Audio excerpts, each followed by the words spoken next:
This was the most dangerous man who ever lived. During the late 1940s, a plane transporting over 100 prisoners would crash land onto a remote island.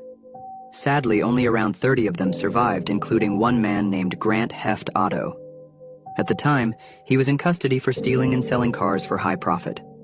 For the first few days, the surviving prisoners were fine until weeks passed with no rescue. Eventually, the emergency food from the wreckage ran out, which put most of the prisoners into panic mode. But over the next few days, people started to disappear one at a time every night, with one of them being Grant. Many of them started to believe the center of the island was haunted, and that's where everyone was disappearing to. But by the end of their first month on the island, there would only be a few surviving prisoners left, and they would decide to explore the center of the island.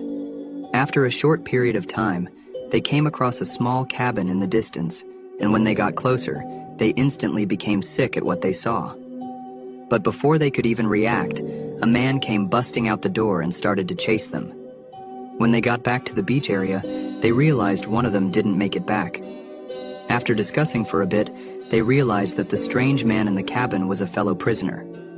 The following morning, they built a makeshift raft and escaped the island, and would eventually get picked up by a passing Navy ship a few days later. Oddly enough, the island and the crash site were never found.